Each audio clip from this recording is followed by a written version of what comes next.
Welcome to Hot Poet Supper, everyone. The Whoop, whoop. brainchild of Roz from the Bronx. BX in the building. I am of course biased, not only am I biased, I think Roz is biased because I am from the Bronx and I am one of your hosts tonight. But the other host we have is also from the Bronx, a woman who likes to call herself a boogie Rican. That's how Bronx she is. That's Yes. like La Bruja. How are you, Bru? Woohoo! I'm happy to be here, that's for sure. It's been a wild week, but this always cheers me up. I'm so happy to be amongst my poetic family on a Tuesday, no less, right? We usually do a Monday or a Thursday, but now we got it on a Tuesday. We're all together.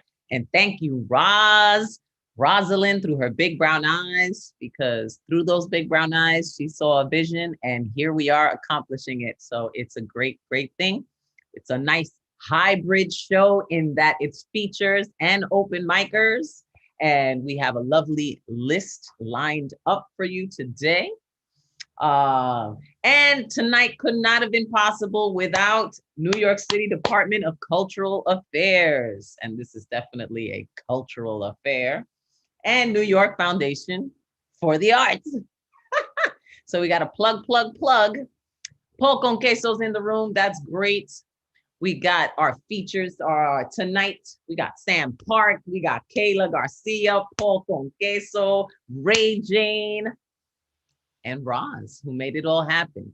So before we get into our features, we're going to get into our open micers. And I just asked our open micers, keep it tight.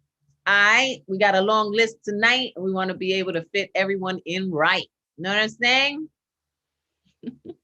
Anything else you want to say before I announce our first open micer? Words? Yeah, definitely.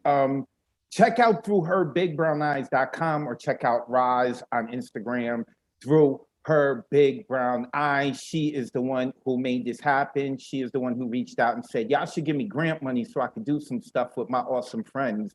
And they were like, all right, cool, we're going to give it to you. So I really want to thank, Roz. And always she's been such a huge supporter of the online events that we have at the New Rican Poets Cafe. She has also been a standout in the crowd. She has also proven that there is no color in the world that she can wear that doesn't look good on her. I don't know, man. Like maybe she's a leprechaun. All the colors of the rainbow look good on this woman. But we're determined to find out. So I really just want to push, make sure that y'all check it out. And of course, thank you to Chris Lopez, who started this bad boy for us, who is running behind the scenes.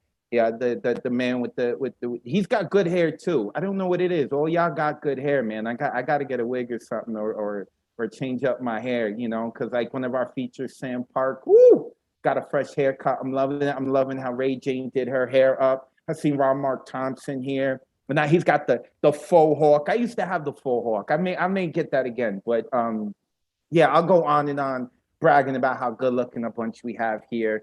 But yeah, I think that's it. And we got a bunch of people on the open mic who are feature worthy as well. So this is going to be a good time. I believe our features have 10 minutes, if I'm correct, right, La Bruja? Yes, 10 minutes, and definitely not to exceed 10 minutes. So, I would aim more for 8 minutes, just so you have time to breathe and La Bruja, I'm looking at what box you're looking at. I think I know who you're talking to. Love you, dude. Love you, love you. He knows we talking about him. He knows we talking about him, but I could see the gleam in your eyes what box you were talking to.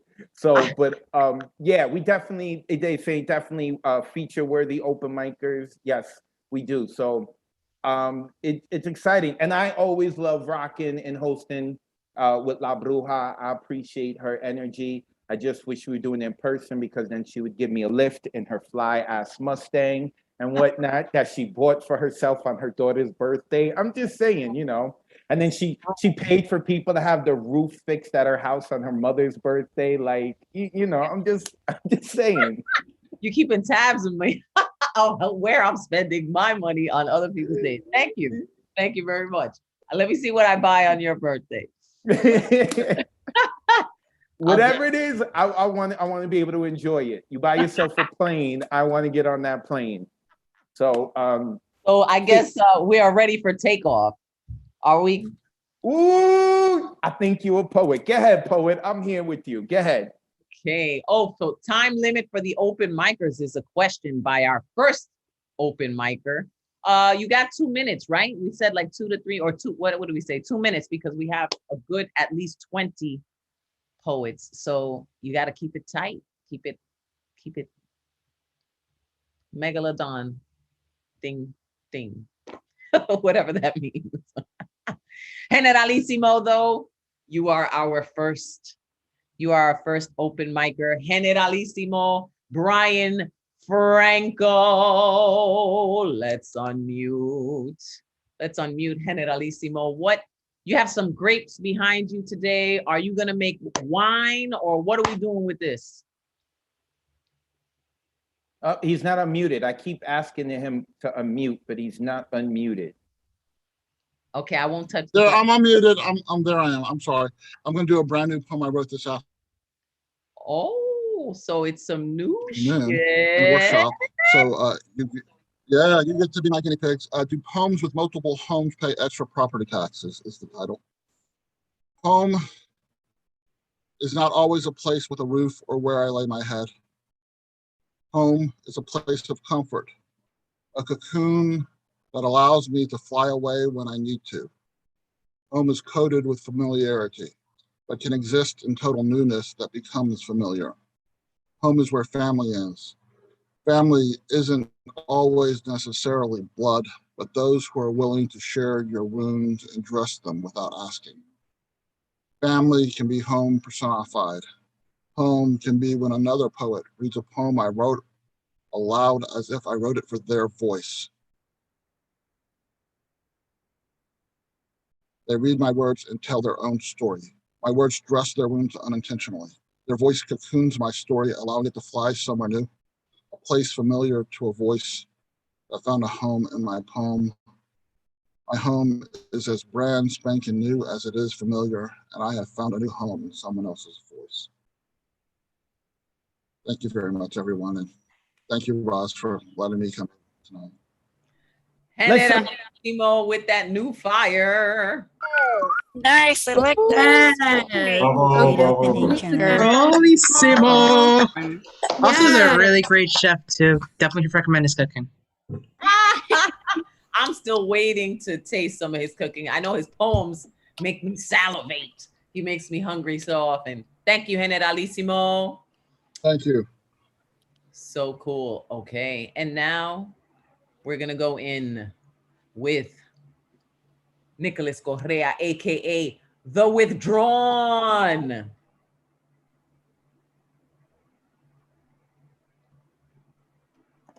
Hey, what's good, y'all? You got PIE today. What's that? Pussy is everything. You know I love me some acronyms, and damn, I cannot disagree. All right, I got 2 new shits. One of them is, I'm just gonna preview the first one, and then the next one I'm gonna do the whole piece. This one's called Air These. Someone call the LLTG High Council to hold this woman responsible for the way she works them tonsils. Little caramel chocolate goddess. Fucking the back of your throat is like a new art form of promise. Take it all and never jot it. Outside of any other place, like the beautiful face that I swear just made way for a brand new topic. I'm saying it's way too dangerous. I love the thunder we create when I hit it from the back and Ray Jane ya. Couldn't rate you till I rage ya. How fortunate that the door even tried to let you know I wasn't a player. We like the perfect balance of spice and cool. I bite with no intent to leave tattoos. They just happen. You love when I dig my nails into your face and smack it, but still be one of the most gentlest motherfuckers you ever discovered.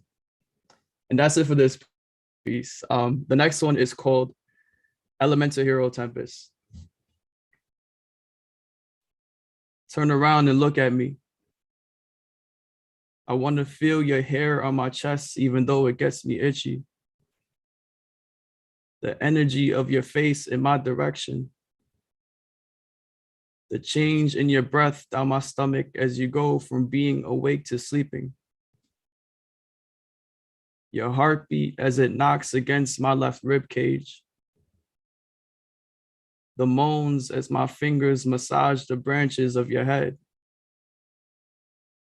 The comfort of your soul knowing that I will take the absolute best care of it if you let me.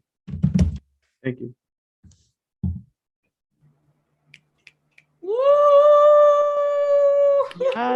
Beautiful. Yes, Love Withdrawn. that. Fucking good, man. Thank you Yes, so much. Withdrawn. Raymond Camacho said, I walked right into that setup with the PIE. I did. I eased on into it. Okay, so we had our 2 open micers. Everybody give it up for the 2 open micers. And now we are about to go into our first feature. Smoking it up with the hookah and whatnot, with the fresh new haircut, wearing them stripes. She knows how to light it up. Ladies and gentlemen, show some love for Sam Park. What's up, everyone? Thank you, La Bruja. Always an honor to be here. So glad to read for y'all again. I got a few poems for y'all. This first one is called Dead Man's Float. The dead man's float involves the complete surrender to a wave and its pull, as if to say that after death, the water that I am made from will instinctively obey the commands of the moon, and I was born with the memory of each ripple that pulls me in every direction to return back to my maker. I was birthed from sheer tidal force. I crash against myself sometimes by disturbing the ebb of my purpose, but in my resolute stillness, I can escape submergence and wash up onto the shore, sheltered in safe sand like worn down abalone shell. I am light, but I am protected. I am guided when I am still. I am full of life, despite how it appears on the surface.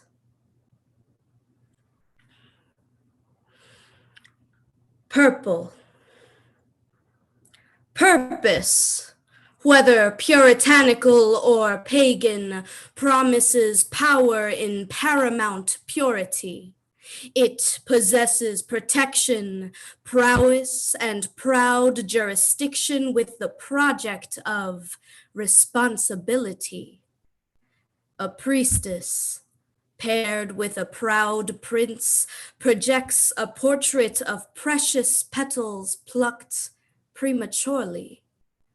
Protect the pentacles of pride you collect in order to preserve your importance and personal parliamentary, your pendulum, your purpose, purple.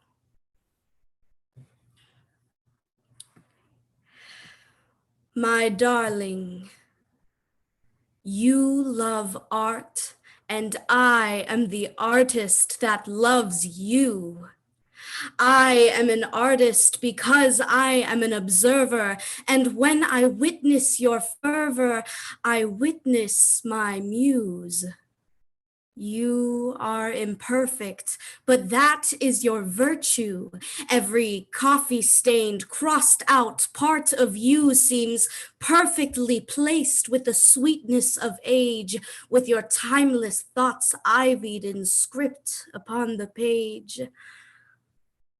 It would be a worthy endeavor to paint your essence, like the distinct perfume of a rose or the prick of its thorn, or the electricity of feeling an idea being born, but those images do not compare to your incandescence. My love, your petals and thorns and lightning should not merely be painted, but preserved, not dried, but described, immortalized, and observed. And such high art is revered in privacy to be conserved. No other artist would illustrate you better. And although portraying my love through writing is a feeble attempt, if I should be questioned, I firmly state that any pedestal or frame that would hold your beauty would hold it in contempt. You are already art as you exist, my love. Your most intricate golden frame would deplete your glow. Take these scattered words instead, my dove, and adorn them upon your Cupid's bow.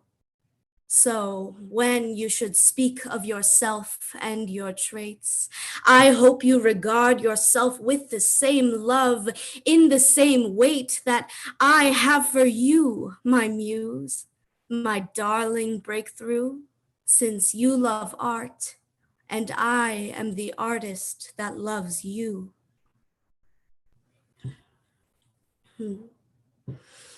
Vitamins.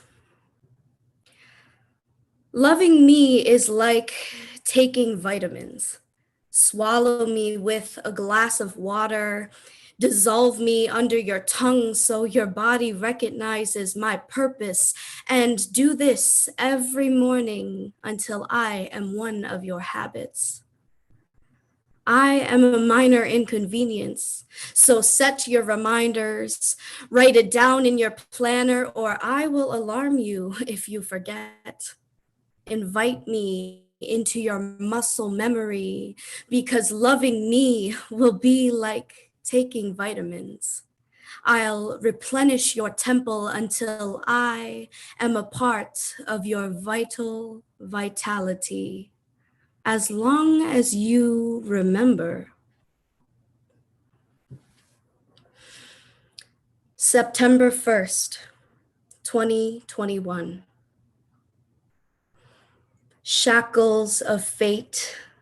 These steel fixtures fixate instead on fragments of faith. Everything else is fuel to the fire. Follow through, grab onto the wheel, let fortune lead to forgiven pews. Everything kneels to golden view. For the moment's few, an angled hourglass leaves sand to save, seconds to chew. Tip it again, there is more to pursue. Sure as morning dew, or the seldom rain in heaven blue, invisible faith is a subjective truth. Everything else is fuel to the fire. Everything else is fuel to the fire. Thank you, everyone. It's an honor. Thank you, Roz. You are amazing and so Everyone- generous. Sam. Give some love for Amazing, Sam Sam. That was Park. amazing. Good to hear those. Beautiful.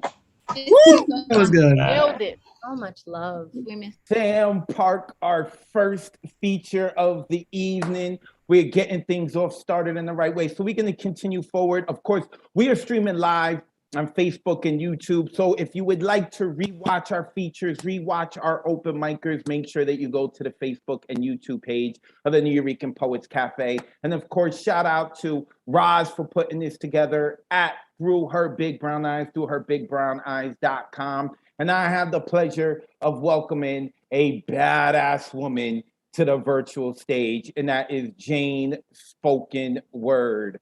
And we're going to get through a couple of open micers, and then we're going to get to our next feature, who is Tukaya. But right now, we're going to get to some of our open micers. Jane Spoken Word. Jane, the floor is yours. Thank you, I light sage, for all those that have left us.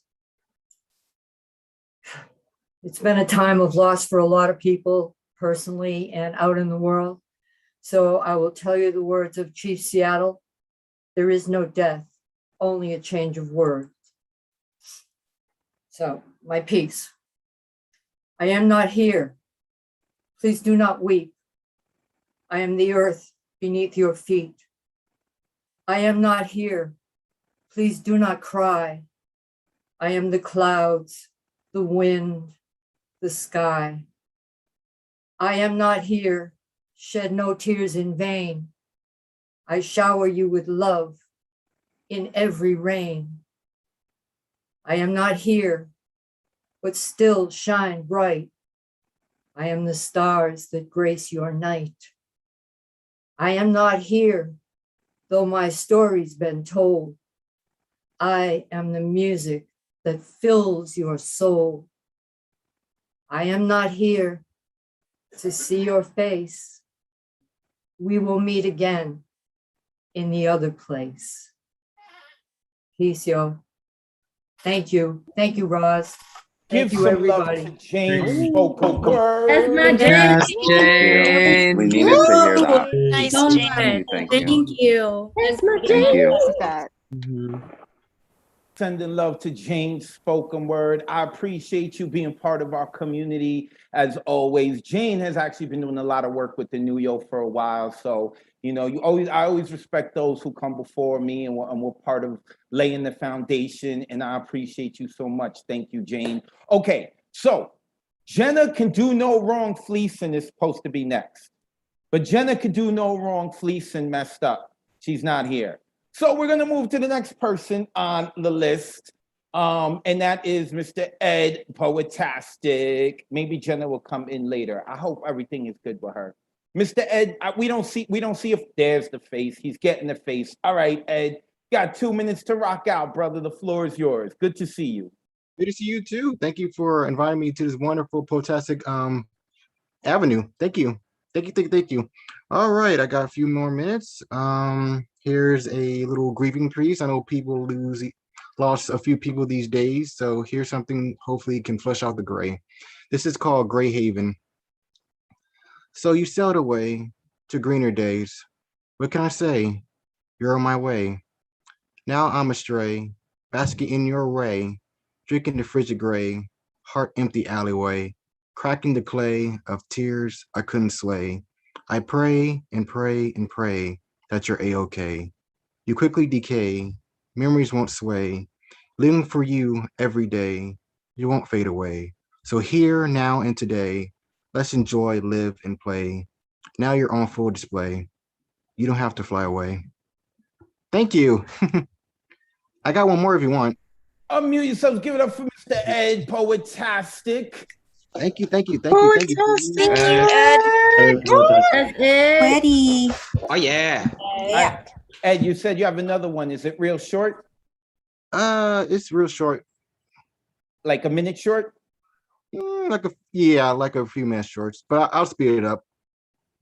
Yeah, because we got 1 minute. We're trying to make sure we get on as many people as possible. No, it's okay. You can skip me. It's okay. I'm sorry. Oh, okay. Thank you, Ed. Ed Poetastic. For those of us who are familiar with the community, we have seen Ed grow. I appreciate his new style of reading. He's shown a lot of confidence in his words. I appreciate that, especially as someone like me. I am so animate and I am all over the place. You know, it is cold in the shadow of La Bruja. You have to work extra hard to try to see. That's a joke I have with her. She just gave me the evil eye. That's one of the jokes I have with her because she does so well. And I'm like, it's cold in your shadow. But La Bruja is so good to me. I love you, sis. I love you. All right. We are now going to move on to our second feature of the evening. This woman is fantastic. And I've only heard her, I think, about 3 different times. But she is like salt of the earth type poet. And I adore her choice of words. I adore the way she displays her words, how she performs, and like she's sincere. I so appreciate sincerity. So without further ado, I give you Thukaya. Sis, the floor is yours. Loving that color on you too, by the way. Thank you. Hello, everybody. Thank you, Roz, for this beautiful night, for gathering us for this hot poet supper so we could get warm with each other's glow. I am streaming from the unceded lands of the Tongva and Chumash people. And this piece is called Love Yourself, and you'll put the whole world out of business.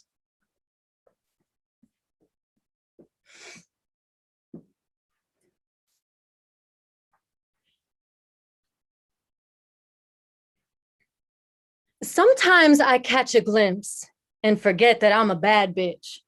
If this happens to you, first thing you do, go to the kitchen and make yourself a sandwich. You see, on off days when I forget just who I really am, I gently remind myself of my sacred master plan. To love, love, love every inch of me. Because the sooner I learn how to do that, the sooner I'll love all humanity. So this is dedicated to every human being still trying to get comfy in their own skin. Before you look outward for approval, please take a step back and go within. Take it back to the place of attack. To truly break the pattern, we got to return to the center, because that's the target point where the untrue thought first entered. Back in 5th grade, in a bathroom mirror, some girl next to me thought she could see clearer. She looked me dead in the eye and said, "Your stomach's fat." I was so young and vulnerable, no armor on yet. I didn't know I could look back and say, "Fuck you. I don't agree with that." Instead, I took her words as truth. So from my youth onward, I've been looking at myself through her eyes.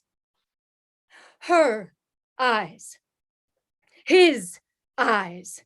Internalized, misogynistic, warped, patriarchal lies, looking at this disguise, a body that isn't mine, because my being is limitless and we were born to shine. Not be reduced down to some tiny, stupid box, starting lifelong cycles within myself like some backwards Goldilocks. Too small, too wide, too tall, too fat. When did we all agree it was okay to talk about other people like that? No one else in the galaxy gets to decide how you feel when you gaze at your own reflection. So how did we get here? What caused this mind-body disconnection? Maybe it started when our infinite spirit squeezed into this skin suit that we get to borrow for a lifetime. And instead of trying to be one with ourselves, we started judging everybody else. And with this body, we identified. So not learning to see our truth through spirit was an inevitable disaster. Mixing a world ruled by capitalism and the hatred unravels faster. The media's got women turning on women and girls turning on girls. They don't yet know they contain all the magic of this world. We shame men for crying. Don't even let non-binary folks feel like they got a right to exist. No wonder this whole world's heart feels like it's balled up in a fist. If you make humans doubt themselves and only go skin deep, you'll trick generation after generation into thinking self-love's cheap. The more we put each other down, shrink ourselves and hesitate, the more the whole world profits off your loathing and self-hate. They got us all hypnotized by these outer bodies and how they measure. When our words, wisdom, and wild spirits truly hold the treasure. I didn't know that then, but now I know myself true. It starts at the beginning this work that we undo. I tell myself, Kai, forgive that little girl, because she was poisoned too by someone else's vision of who she was. So she planted seeds of doubt in me just because. And that's how fear spreads like an unstoppable disease. It thrives on forgetting who we really are and choosing to appease another I, another self who has no idea who they are. Until you find yourself spiraling away from your inner knowing like some distant shooting star.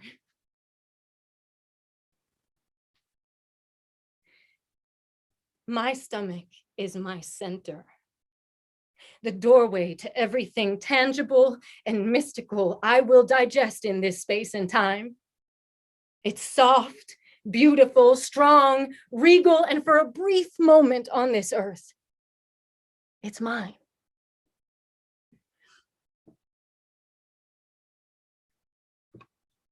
Love yourself, and you'll put the whole world out of business. Accept all of you, and you'll transform into life's most peaceful witness. You are infinity, hidden in a temporary vessel, and you get to love it while it's here. You're greater than the sum of your parts. Your courage outweighs your fear. My body, mind, and spirit are a wonder. And fellow human, yours are too. So the next time you look in the mirror, make sure it's you who's seeing you.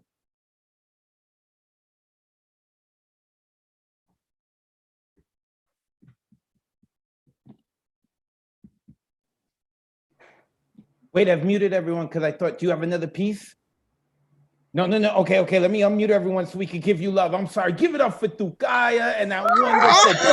That was amazing. Beautiful. I really Oh, liked it. amazing. Yes. That was So so many moving. people amazing. tonight. Oh, Girl. wow. Say Say all of Love you, that. Kyla. Hell So yeah. proud of you. So Love you proud of so you. much. Told you, salt of the earth. Everything she writes, you could tell it means something to her. It's genuine, it's sincerity. I love it. Tukaya, she has become a part of our online community the last month or two, I believe. She got to rock out also at the hybrid show. Love having her around. So, all right, let me step out the way. La Brilliant. Bruja. That was so brilliant. My goodness, if everyone really could internalize that message, it would change the world. And boy, does this world need a change. Thank you so much. All right. Now let's see what's good with our open micer, Vexed. Lex, let us know what's got you vexed today, or are you more relaxed today? What's good? Hey, I'm more relaxed today. Nice. I got some old shit and some new shit. All right. Old shit, new shit. All right. The first one is called Undetectable. In my four walls of complete solace, I muster enough strength to go and put down the blinds, trying to keep as much sunlight out as I can. There is no sign of active life here.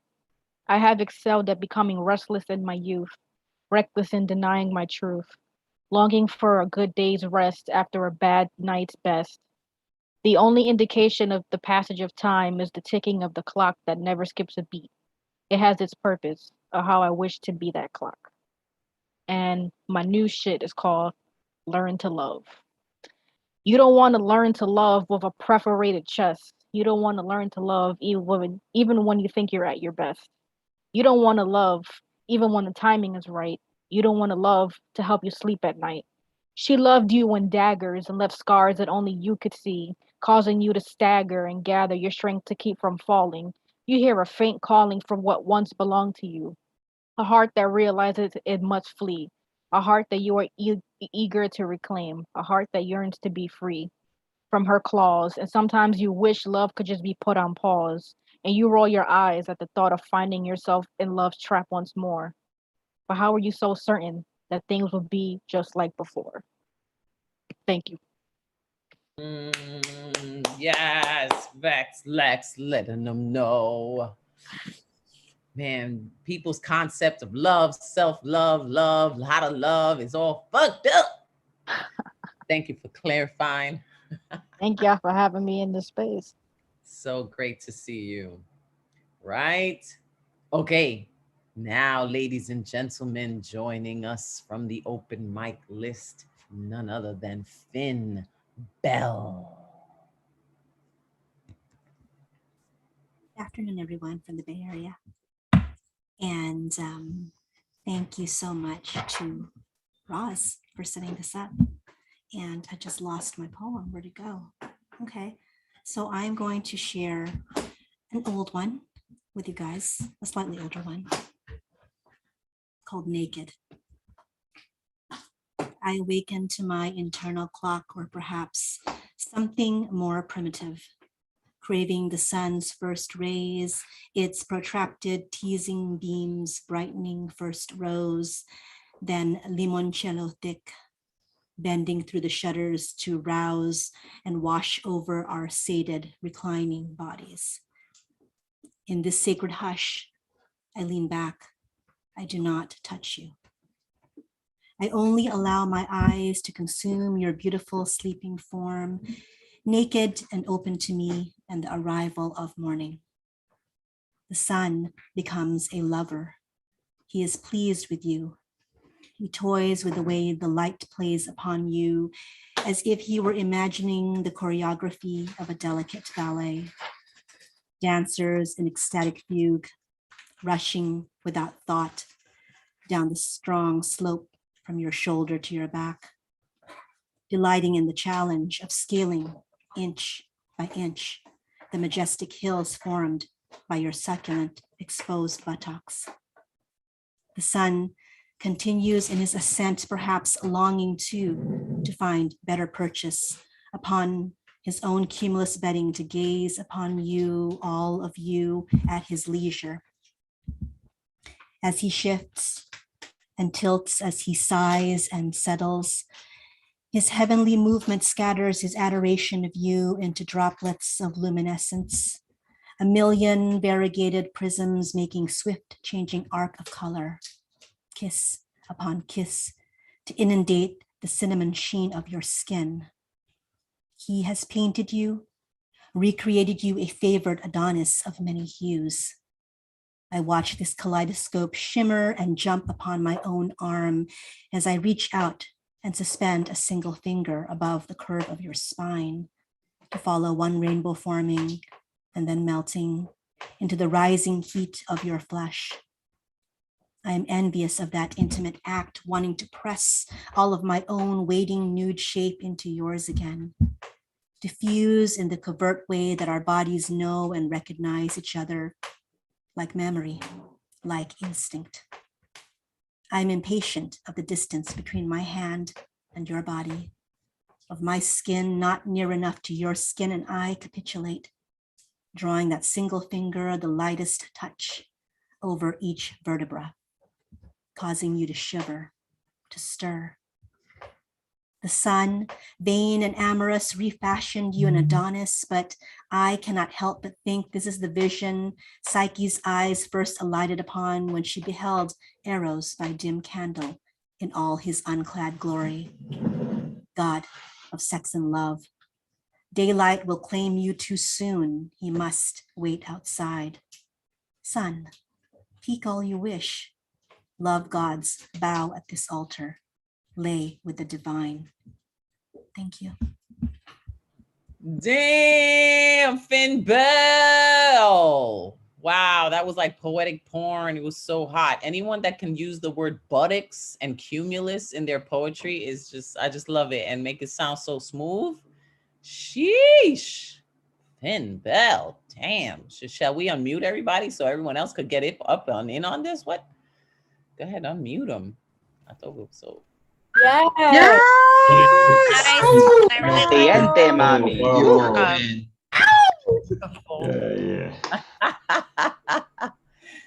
That cheered me up. That was good. That was definitely hot. Finn Bell, ladies and gentlemen.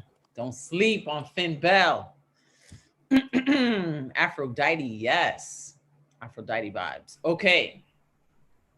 Now, as smoking as the hookah can be, this feature right now definitely brings the poetic fire.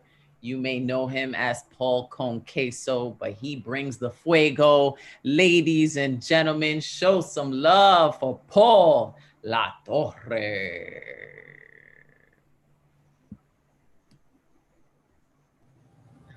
What up, bro?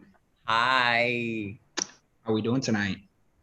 Happy to be here with all of you, that's for sure. This interstitial, this like lit unofficial, we merged the Monday and Thursday into one baby. So big shouts to Roz for providing this space tonight. So much love.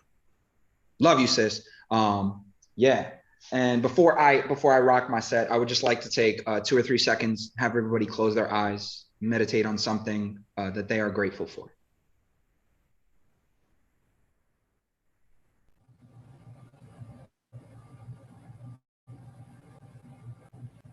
Okay, now I'm gonna get started. Men Who Heal in the building. Storm Force in the building. Many, many, many other movements. PGN fam, the Poetry Academy, all that getting started. I'm gonna read 2 pieces, one shorter shit, one really new shit. Both I feel are necessary on my social justice tip. This first piece is called Simon Says. We're gonna play a game. You should know it all by name. If you're game, let me know if you're in by responding Simon Says. Y'all could talk. I mean, like, I can't hear you, but y'all could talk. Okay. Simon Says, say yes if you're in. Yes, if you're in. I know you all know this game just the same as you know how to obey. Now, Simon Says, put your hands on your head. Simon Says, rub your belly with one hand. Simon Says, plant yourself in that chair. Simon Says, put your left foot in, put your left foot out. Simon Says, now kick, now kick, now kick, now kick, now walk it by yourself, now walk it by yourself. Down, down, do your dance, do your dance. Down, down, do your dance. Simon Says, repeat after me. My country, 'tis of thee, sweet land of liberty. Of thee I sing. Simon Says, color in the lines of red, white, blue. Simon Says, press that heart react on your Zoom panel, even if you're heartless. Simon Says, obey city zoning, condone red line, apartheid. Simon Says, watch me whip, watch me nay nay. Now watch me whip, whip, watch me nay nay. Simon Says, evacuate the premises. Simon Says, piss in this cup. Simon Says, plant yourself in the dirt. Simon Says, shake it, shake, shake it, shake it. Oh, shake it like a Polaroid picture. Put your right hand up, put your left hand up. Oh, I didn't say Simon Says, you're all out. See, you, Simon ain't say, and you can't do shit without Simon's permission around this way. You aren't playing by the rules that he laid out for you. Listen, Simon said, why can't you just listen? How thick is your head if you can't even follow commands? Don't you know how to obey without question? What happens when Simon isn't rhyming, when Simon points the scope of a 9mm between your eyes and Simon says, freeze or you're dead? And even though you freeze and drop to knees and do all that he said, Simon still squeezes the life from your neck, ignoring as you pled, and under his breath, Simon said something about being glad that you're without it. Because see, Simon never truly wanted you to listen. He desired your submission, your subservience, stop and frisk, and misperceptions of super predator imagery. We know Simon's commands have always been a threat. Don't you know just how hard it is to make art with a gun to your head? Well, who is Simon, you said? There's historically been an endless litany of him. Simon's all of our founding fathers. Simon's that bigoted relative. Simon's your landlord. Simon's a slumlord. Simon's a PO. Simon's your president. Simon's your militant middle school teacher who'd rather have you say the words, yes, sir, than have you form one independent opinion of your own. Simon's that smiling neighborhood beat cop, smiling and watching just from beyond this astroturf. Simon says all lives matter. Simon says stop marching. Simon says stop chanting. Simon says stop writing. Simon says stop speaking. Simon says drink bleach. Simon says evacuate the street. Simon says prepare to be tear gas. Simon says be quiet. Simon says, I can't make out Simon over the sirens. I can't discern the faintest echoes of Simon's command over the reverberating, earth-shaking nature of our chanting. I can't see Simon over our sea of hands clenched and raised. I can't even hear what Simon says anymore. Can you? Okay. Oh, and this is my second piece. Really new shit. I just finished it today. It's called No Child Left Behind. Hey, yo. Lone Star State. Come get your lawmakers. I mean, what in the Screwston, lean sipping, candy paint dripping, hot sauce in my bag, swag, Queen Bee's lemonade, systemic conviction of all our women is going on here? I know you thrive on fear and operate on its mongering, but honestly, outside of BWOMs, I'd be okay with this entire state breaking off into the Gulf and drifting off into significance. I mean, excuse me, Texans, but if all life is truly precious and no child should be left behind, what about those you let die in border camps?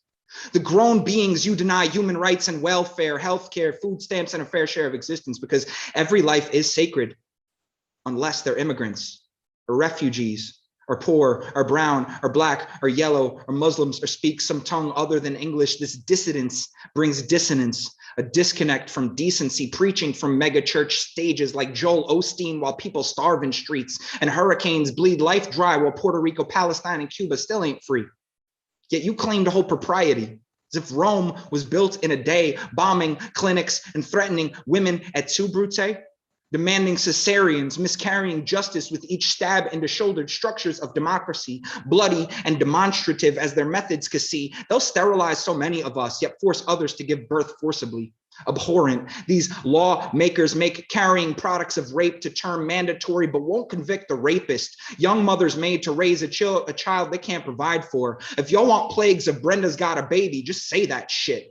Don't pretend to be holier than thou, because God don't like ugly and your wolf's teeth are bringing it. Can you distinguish whether it's more a war on culture or class warfare, all out assault on welfare, on women's bodies, on poverty, on controlling vessels, than it is any real moral ideals? You anti-masker, anti-vaxxers feel so strongly, yet it's in this case and only this case you choose to say your body, your choice, your voice, loud as any, when staking claim to your constitutional right to decide what goes in and out, but yet somehow that all changes with conception. And I ain't gonna lie, y'all got me fucked up, apoplectic with the miasma of this most Atwood-esque, myopic form of topical, anatomical dominating. Seems like we were once standing under our own forbidden vine and fig-treed suns, figuratively figuring out how to chow down on this fruit of profound, when God's biggest ribbing came when women split from man. I'm kidding, of course. That entire book seems sensationally forced because Adam seems like the biggest Chad and Eve was solely feeding her curiosity. It seems mankind never got over this piece of crucifixion.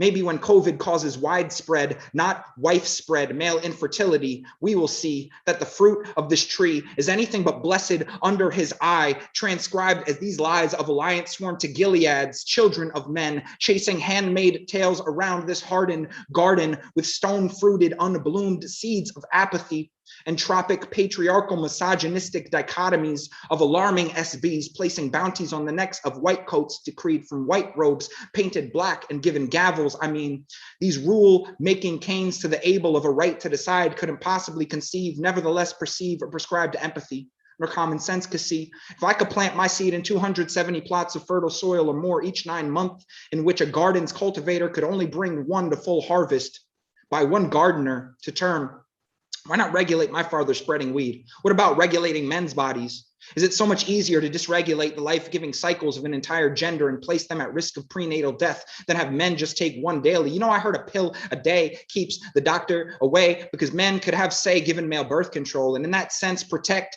some sense of chivalrous biblical decency, to be the seed planted and watered when both feel need, not recklessly tending the garden, because let's face it, men are hoes clandestinely, unsheathing their sharp-ended shovels slung far past those walled-off strongholds of Jericho. Isn't our failing to listen not the original sin, as in the truest tree of knowledge was always inside all of us, but we gaslit our partners to think there was so much lacking in their tending to horticulture, whoring the culture, as if sex work ain't the oldest profession. Listen, unless consent is present, it's hands and SBs off women. Ain't you learn your lesson from Harvey and Cosby and Robert Kelly? No remixing ignition, Rufalin spike gelatin cool and fresh out the kitchen, and difference molded by men with undauntingly endless God complexes. Because even though I held my sister an entire night, spent sleepless in shambles through the afterbirth of a first trimester pregnancy made undone, I saw the divine that comes after. I too have lost a child. I've been placed in the place to decide, along with a former partner, what was right for each one of us. And although we discussed and came out on opposite sides philosophically, I respected her want to uphold life despite my feeling wholly unready, unsteady, unprepared. But this didn't matter at the end of our debate, because nature gives just as it takes away. And we miscarried faith. So should we take away all right to choice for our creators, our nurturers, our birthers, our foremothers, who for so long suffered the slings and coat-hangered bent arrows of back-alleyed, home remedial, near-death distortions of abhorrent medical torture, prying themselves wide open to fill the moralistic voyeurist void of a Bible belt tied and tightened around, ankles tied down to welcome plague doctors prying beaks where they don't belong? Just the start was bounties on medical licenses, then bodies, when it's really a war on those inflicted by poverty of policy. And we've got Brett fucking Kavanaugh upholding horrendous laws on a divine form he does not respect, nevertheless care to protect from the hungry maw of wolves in black robe clothing. All it's ever been about is control. A patriarchal tale old as time, old as that book. So if you really want control, be the control and sample group. Lead by example. I'd rather honestly see you all Michael Scott snip snap your own shit, because you have no idea the toll outlawing procedures can have on a society. Better yet, I suggest you take several fucking chill birth control pills, otherwise sit the fuck down, because you know damn well it was never about leaving no children behind when you, mankind, abandon them the second they vacate the cradle of their creator. Ironically named pro-lifers, that could care less for survivors or those in dire circumstances already alive. And let's make this clear, pussy is the single most powerful entity in this entire galaxy. Without it, we simply do not exist, and womankind could simply cut us all off from access to the womb and say they've had it up to here. And I'd understand, but I just don't get how anyone could exclude women from conversations on their body, on their goddess-given divine potential to create, reshape, and have dominion over when they wish to bring life into being. But I've got faith that it's gonna get easier. Ooh, child, things are gonna get easier. Ooh, child, things will get brighter. And I say that light begins with us taking a stand, occupying Texas like it's the goddamn Alamo, and not accepting anything less than a repeal of the bills that truly kill when they end a woman's right to decide what's right for her. I say let's ban the contraband of Viagra, of sex workers for old white pasty perverts, of rapists getting off scot-free. Let's see this country functioning when justice is finally brought to term, not aborted in the streets, because there's no shame in needing or being given these procedures. The only abortion we shame is the one of freedom taken away when we neglect to protect our women, when this right to choice is made without them, is made for them, becomes criminalized. And yet we still have the unmitigated gall to call this country free. Give some of the damn.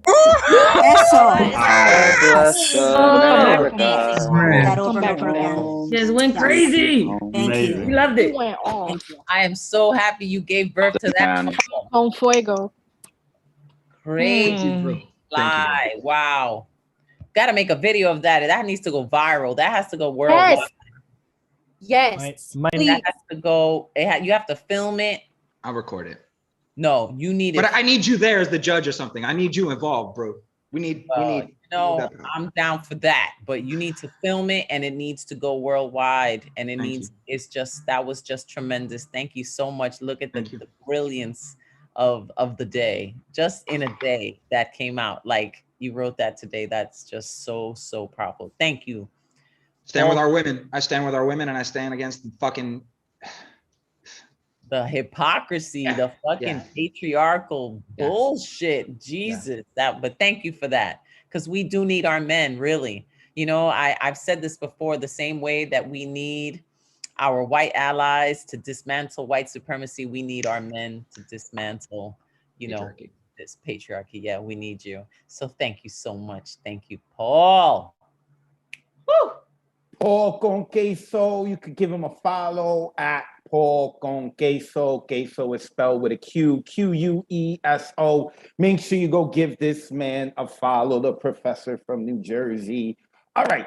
So I think our next feature after a couple open mics is Raging, right? Right, Roz? Raging? Yes. But before we get to Raging, we got a couple of open micers, including my man from the Bronx, a transplant from Europe, Mark Thompson, who was a huge help for the hybrid open mic. He was such a huge help, and he was so focused, he didn't even realize that Tucaya was performing that night. But that's because Tucaya, do not be upset. Ron was focused on work. He is always about showing love And I'm telling you right now, this man has a broken heart that he didn't realize it was you. He's that good. So Ron, you got 2 minutes to rock out, brother. I swear to God, the next time you see me, I'm gonna have a faux hawk, just like you. Ron, go ahead. Floor is yours, brother. Thank you. I actually remember you with the Mohawk. Yeah, and to Kaya, I have to rewatch the video. I was so focused, but this was powerful, you know. Thank you for featuring. And Paul, oh my God, you know, I don't even know how to follow you. I'm gonna switch it up and do a little more light, but you know, I'm glad we heard you. So I'm gonna read what I actually wrote in a New York public library workshop 3 hours ago, love letter to New York City. So this is my Dear New York. Dear New York, I fell in love with you because you were such a big city when I arrived. So many amazing neighborhoods to choose from to live in. I fell in love with you because your rents were cheap. Well, that of course was 28 years ago. Now it's becoming almost impossible to find a home affordable. Yet I love you nevertheless. Dear New York, I fell in love with you because you cook and serve so many diverse cuisines. The entire world is represented in your 5 boroughs. Many cultures, plenty of fragrances. Or smells. Delicious foods, many spices, lots of customs. Each week I can walk around in different neighborhoods, discover new people, new stores, and I can learn new curse words. After I finished exploring every corner of the city and go back to where I started from, you bet that everything has changed. I see many new sights and new again. Nothing is ever the same. Dear New York, I fell in love with you because I do not need a car to drive in your crazy traffic jams. And as long as the tracks and stations are not flooded by the latest hurricane, I can take the bus or train to get to almost every supermarket, every open mic, including to that special cafe on East 3rd Street, every doctor appointment, every library class, every friends gathering, every park. And though $2.75 for a ride is a lot more expensive compared to the cost of a token I bought back then when I first fell in love with you, that one-way fare on my Metro card can take me from Van Cortlandt Park in the Bronx all the way to the Rockaways in Queens. No extra mileage charged. Dear New York, I fell in love with you because you have the ability to hold on to me, to not let me go and leave. I still prefer to be here. I cannot sever myself. I'll remain here for many more years. I hope that you will love me back. The end. Unmute yourselves. Give some love to Ron Mark. You down with RMT? Yes! I'm down with RMT. Yeah, you know me. Mark, man, that's beautiful. Thank you. And thank you, Ross, for doing this beautiful event on a Tuesday. You know, so thank you, Ross, for getting us all together. Thank you, Advocate. Thank you, La Brua. Ron Mark Thompson, make sure you go give him a follow. I see a bunch of people in the chat mentioning shout out to Riverdale. Tomorrow, my kid begins the new baseball season. He is in North Riverdale Baseball League. I am so freaking excited about it. Oh, man. One of the best things about being the father of a kid is going to play baseball and watch your kid kick ass in the baseball field. Love it. Make sure you give Ron Mark Thompson a follow. Next coming up is another man who kicks ass. And hopefully soon I'll get to kick ass with him. And that is Alexander Goldberg, because we are going to go skydiving. I haven't gone skydiving in like 2 decades. So it's like I have gained my virginity again, and I'm giving it to you, Alexander. All right, brother. The floor is yours, brother. Okay. Hello, my dear host. Hello, my dear audience, dear performers. I am aware of the future restrictions for the Monday night open mic. So I think those restrictions come in place. I'm glad to see you all. I'm always glad to see you. One quick question. Before I start, may I start with the introduction so that our audience would know who I'm reading about? Sure, I just ask that you keep it really short because we want to try to get more people on. But go ahead, brother. Yeah. All right. So on August 27th, the luminary of Ukrainian state Bogdan Stupka would have turned 80 years old. He died in 2012. He was People's Artist of USSR, Hero of Ukraine, and had many other awards and prizes. He was a bright, outstanding, and unique man. He went down in history of foreign cinema and theater. He played unforgettable roles of hetmans Ivan Mazepa and Bogdan Khmelnytsky, Genghis Khan, Richard III, Boris Godunov, and many other unforgettable roles. He is in the golden font of world culture. And now, I will start my poem. It is called In Memoriam of Luminary. He ironically winks, and it looks like he squints at the crowd from the depths of his soul. On the painting he stands, actor, legend, and man. On this day, he'd be 80 years old. Here are posters from theaters and posters from film. Here are costumes he wore on the stage. As a student, director has invited him. He began at a very young age. Kids and grandkids he had, so Bogdan as a friend. They recalled he liked joking a lot. People filled up the street at the house where he lived. Bas relief of Bogdan was installed. And his son has unveiled the memorial plaque when he spoke of his life and career. All his friends and his colleagues came to recollect work he did, said he liked the headgear. When he greeted the people, he took off his hat. That is how he's depicted today.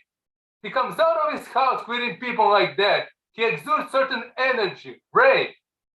He said, if you erect me a monument, please, do not put it somewhere at the park. Put it under the balcony or the marquee so that pigeons would not leave their mark. In the evening, we will see the play called Per Gund, and the people who knew him recall that when he was alive, he said most of his life he had dreamed about playing this role. Thank you. Unmute yourselves, give some love to Goldberg. Nice Yes. Yes, Goldberg. The GOAT, Alexander Goldberg, Horbensky. Make sure you give this dude a follow. I can't wait till things open up so I can go out and skydive. When I heard your poem about skydiving, y'all need to hear this man's poem if you didn't hear it. This is why I always say, go check out the New Recompose Cafe on Facebook and YouTube. We have all our recorded events that we've done online, including the Thursday night online open mic and the Monday night online open mic. And of course, shout out to Roz for putting this together. You can follow her through Her Big Brown Eyes on Instagram, or go to her website through herbigbrowneyes.com. Every color looks good on this woman. It's amazing. It's freaking, she's from the Bronx, right? Right, La Bruja? She's from the Bronx. We shouldn't expect anything less. All right, next coming up. I love this woman.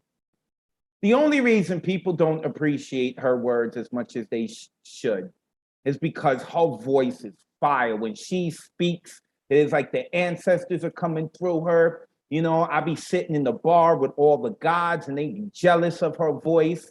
And that is the woman who owns the website, It's RayJane.com. Of course, I'm talking about Ray Jane. Ray, you know what to do. The floor is yours. Kill it, burn it down. We here for it. Bust it up. You already know. You already know. More fire. Good evening, people. So lovely to be with you as always. I'm Ray Jane. I got a couple of pieces for you. Shout out to Roz for creating yet another warm and inviting and safe space for us to all share with one another. To all the poets that went before me, you inspire me, and I hope you never ever stop writing. So I got 3 pieces for y'all. The first one, I guess, is a lot like what you just were talking about, Advocate, and it's called Possession.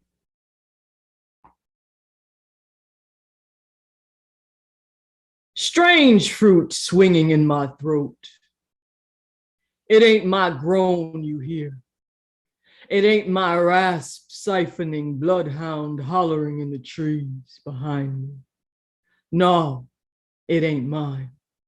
Not my snatched baby still living on my placenta, not mine. Wailing mouth pouring sorrow until deafening. I told you, it ain't mine. Can't claim deep scoff erupting unapologetically a proud maw.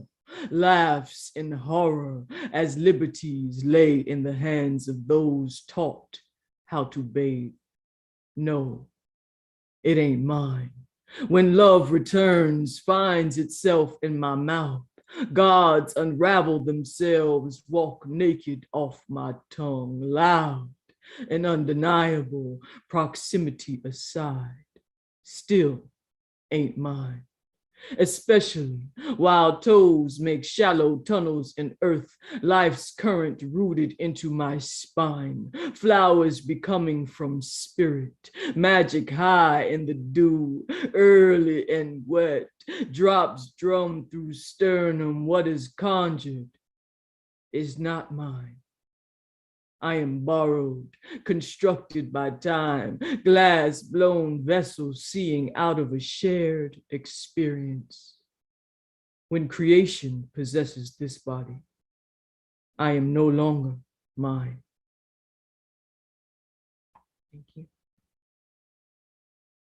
The next one is for the women, and it is entitled Olivia. The first portion is a little bit of singing by the Whispers from their song, also entitled Olivia.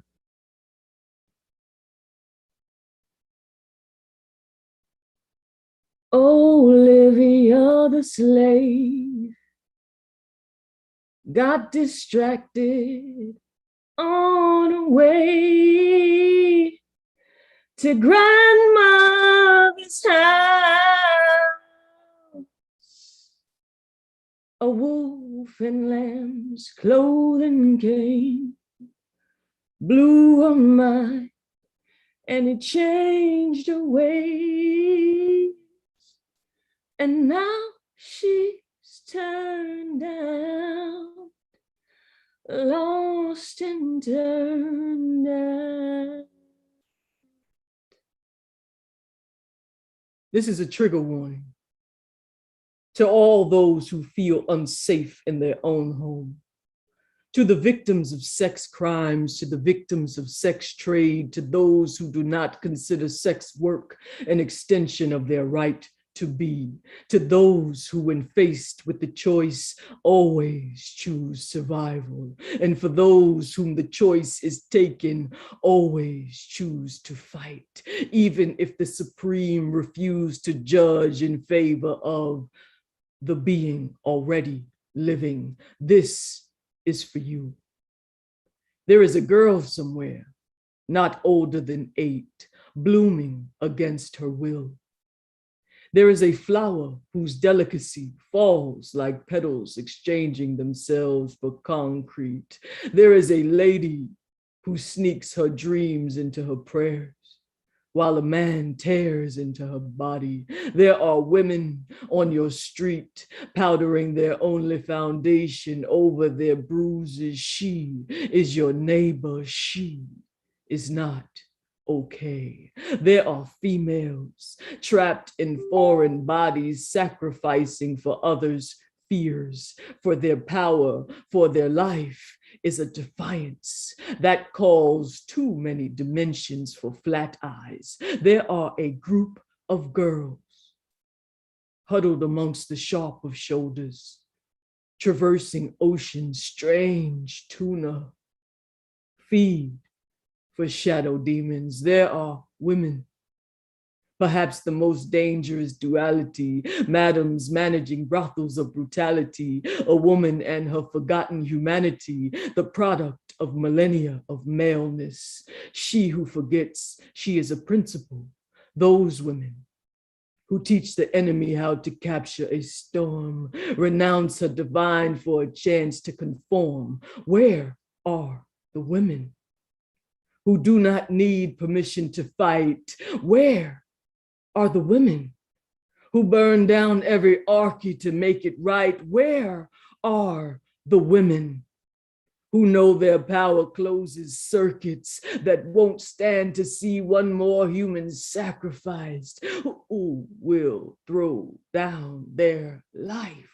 And all of a sudden, it gets real quiet. Collectively, we all contribute to the carnage. Closing our mouths, we manage to crush another voice that went unsaid, silence ushering into darkness, and with our tongues caked in excuses not to don a cape, we make the beds. We pull the sheets back. We bind the skin. We turn it blue. We are responsible for what society lacks. So again, before we demand another thing from men, I'm hollering, where are my women at? A curious trivia, shouted in hopes that one day we wound, we deliver Olivia. Thank you. Woo-hoo! What? Yo, Ray J. Thank you, Queen. Another amazing Wow. piece, Ray J. That's Amazing. Wow. Powerful, very powerful. So You were amazing. the voice for the Love you, voiceless girl. tonight. Yes. Beautiful, beautiful. Yes. Sings better than Paul. Chance is just such a troublemaker, but we love him. But Ray Jane, wow, tremendous, amazing. I always love to hear our queen Ray Jane Thunderlung do only what she can, man. Whew. So, you know, one of the people that I've seen go from just writing a little poem in a journal, you know, starting off like that and filling up journals, and then going on from writing to performing to hosting his own open mics. Ladies and gentlemen, show some love for Nick at Night, Nick Paleologos. What up, Brew? What up, Advocate? What up, Roz? I see you running shit right here. Next 10 running shit. Not only that, but spitting shit. All right, let's get into it. I got two for y'all. One an old piece and one a literal fresh piece I wrote in the room. First one's gonna be my book. This one's called The High. I'm starting to feel it now. Taste exquisite. The smell fresh. The sight lovely. Sound calm. The touch soft. Pretty you are. Up, down. The answer. Loving you has never been as hard as stone. I have achieved it, didn't I? Successfully achieved. Got another one right here. This is the literal fresh shit right here. This is called Healing Angelic Vision.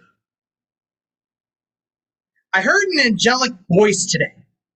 I smelled your usual odor. I sensed your presence without a puff of spells, without intoxicated alchemy. I know you are okay. In a place of penance, withheld are the penalty sins. Walked on the edges of arrows just to give me a touch of your light. You spoke to me in object.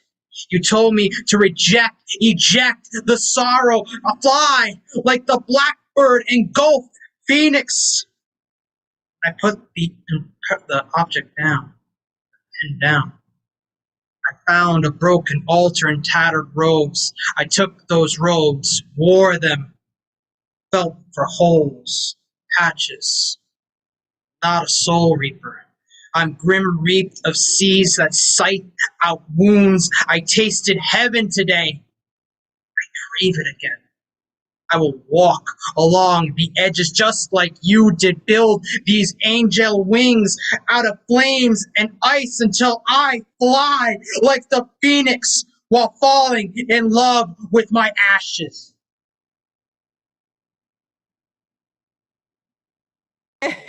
What an exit.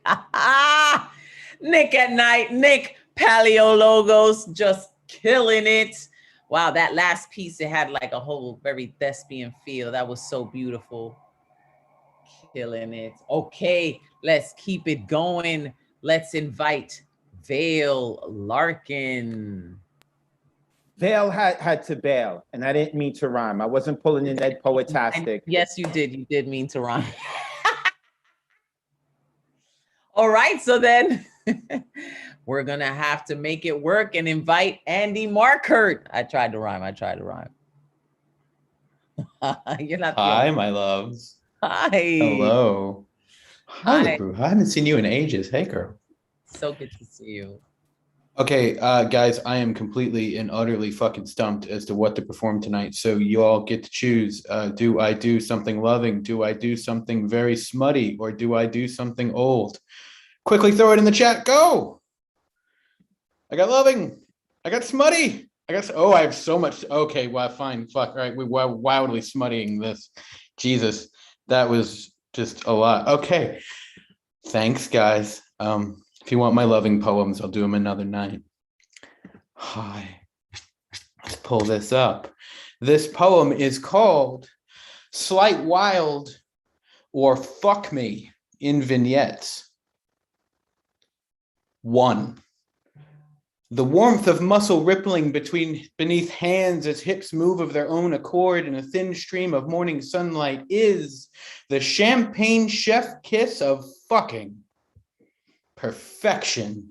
Legs intertwined so tightly as wet lips drive hunger, tongues meeting, conversing in desire, older than language. Slight wild, all the way fucking incredible. As hunger fills eyes, as fingers work along my shaft, cry, take me, just take me. She teaches this cock what to say when a mouth runs out of words and shows me how to say it.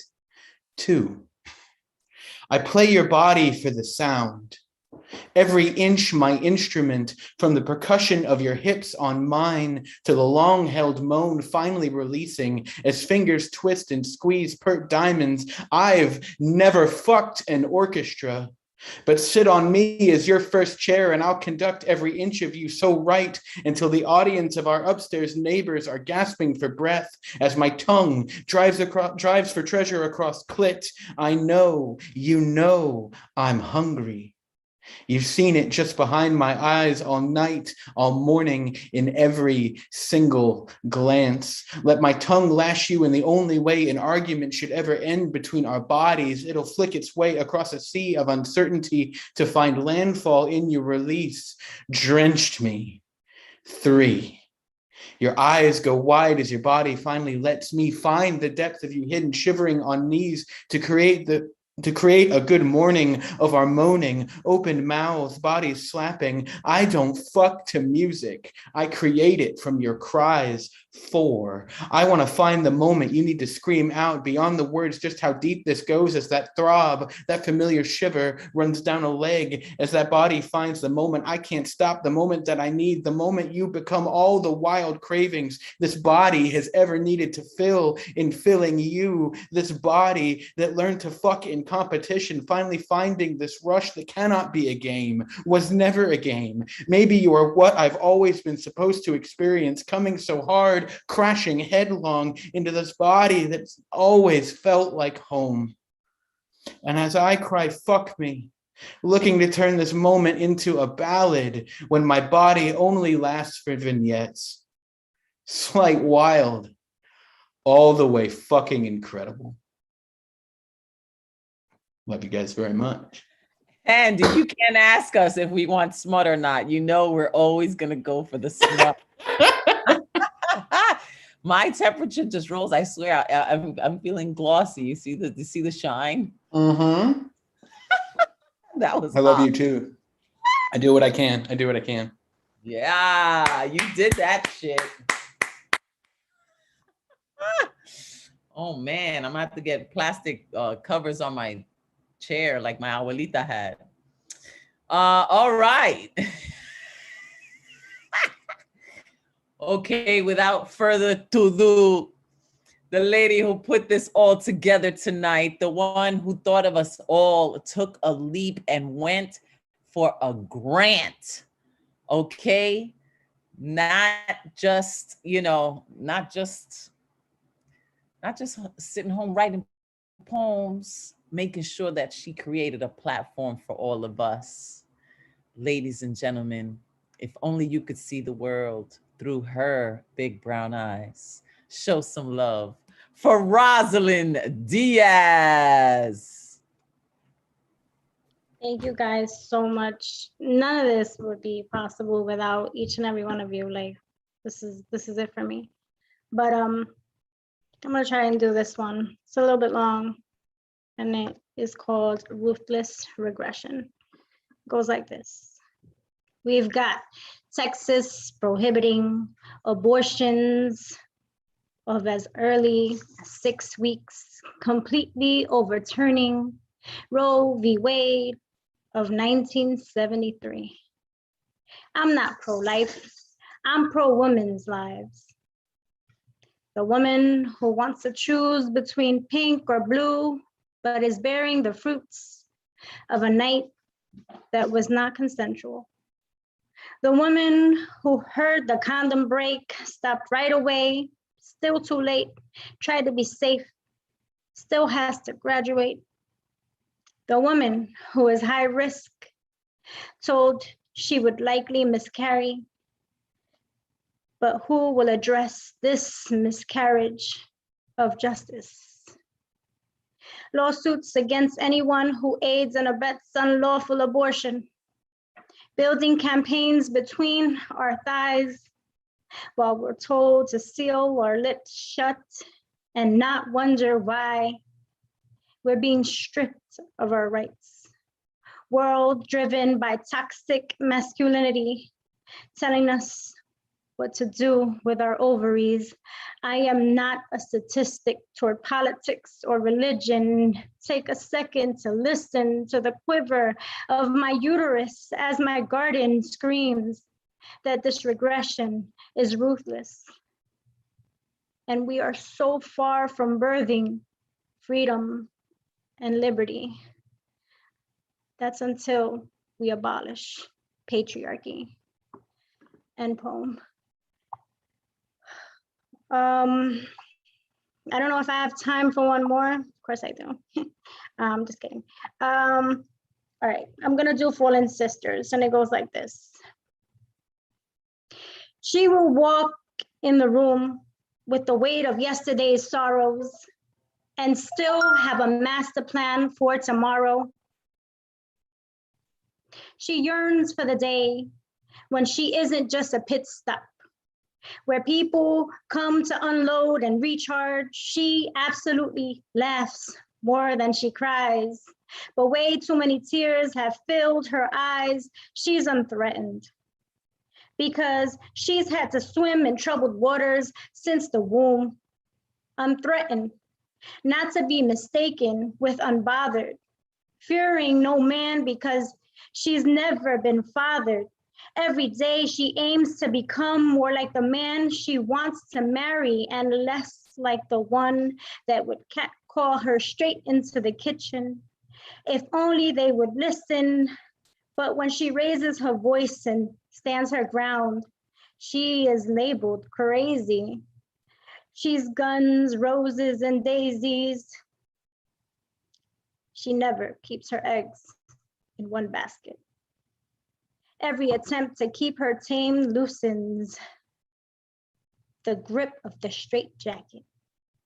When Eve came from Adam's rib, did that mean she inherited an unspoken debt, giving him license to silence her? She screams to be heard. The roaring rage is trapped in her rib cage, her heart beating stronger for her fallen sisters. She screams to be heard for the mujeres who have been killed, abused, and mutilated, ovaries shrivel in fear for her unborn daughter, and just as much for her unborn son. Creators of life forced into death, they fail us all when they fail just one. What have they done? Andrea and Keishla gone. Mothers, granddaughters, sisters, daughters, victims of slaughter, ni una más. End poem.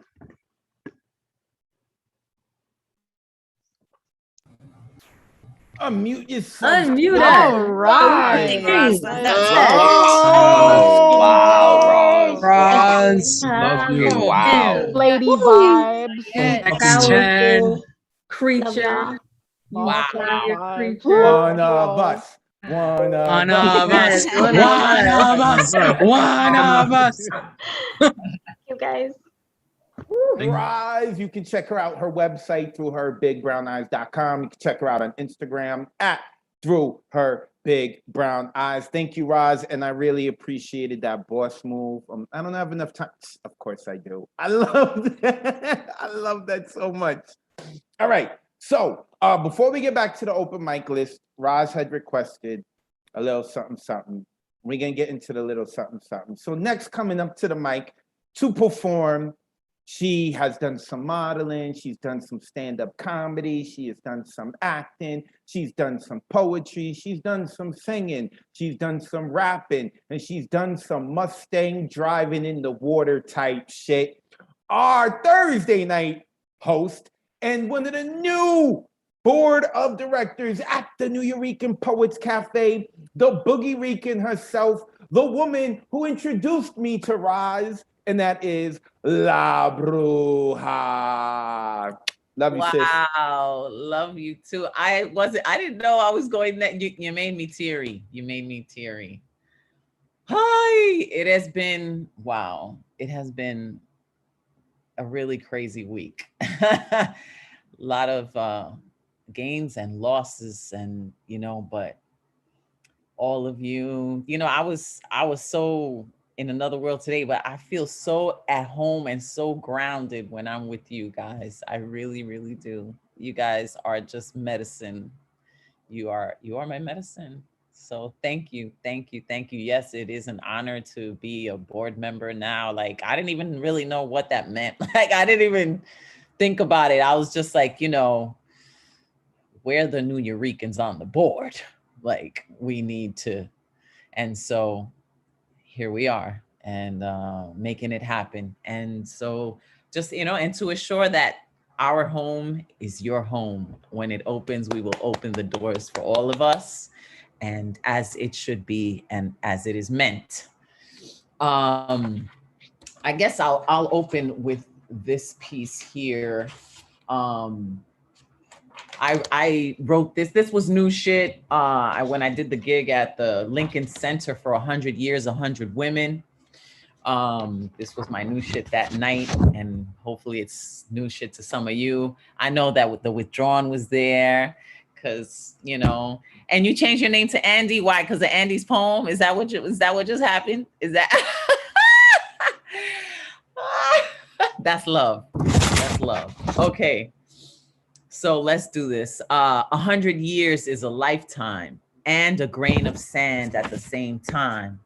On the beach of existence, 100 women arrive, crashing waves of menstruation, fists up high, dressed in white, virgin wives or santeras in light, tools of combat between our thighs. It is our strength that lives in places where weakness lies. Some did not survive. Some of us are lucky to be alive. Color me amber, alert the masses. 100 years isn't long enough, but what is time? Eternity in a droplet of rain, tears on the lips of survival. I come from the Puerto Rican women the government didn't sterilize, those witches they couldn't burn. I come from those women that sacrificed their turn, but still society tries to silence us. Treat our rebellion as uncivilized, but from the ashes we rise, a phoenix to burn down Babylon, while male politicians babble on about reproductive rights as if a penis makes them wise. Every 2 years, 100 women die on the small island of Boriquén. You call it Puerto Rico. Either way, it remains colonized. Women, let's keep it 100. We are not here to be quiet and definitely not silenced.